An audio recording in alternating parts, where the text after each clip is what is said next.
பாருங்க. மலையில் பாறை புந்து இந்த மாதிரி இதுகளில் தான் நாங்கள் இருந்து வாசிக்கிட்டு இருந்தோம். குகைக்குள்ள பாறையோட கேப்புக்குள்ள அந்த மாதிரி தான் வாழ்ந்துறீங்க. வச்சு கத்த விடாமல் வாயை பிடிச்சிக்கிட்டு ஈரக்குலைக்கு நேரம் வகுத்தை கிழித்து அப்படியே அந்த குலக்காயை பிடுங்கி சாமி கும்பிடுவோம். சிறுமலை பழங்குடி மக்களை தேடி நம்ம பயணம் தொடருது.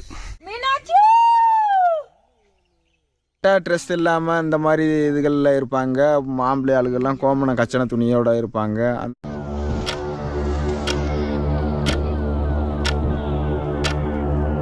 கிழங்கு இந்த மாதிரி இதுகள்லாம் தோண்டி நாங்கள் சுட்டு சாப்பிடுவோம், அவிச்சு சாப்பிடுவோம்.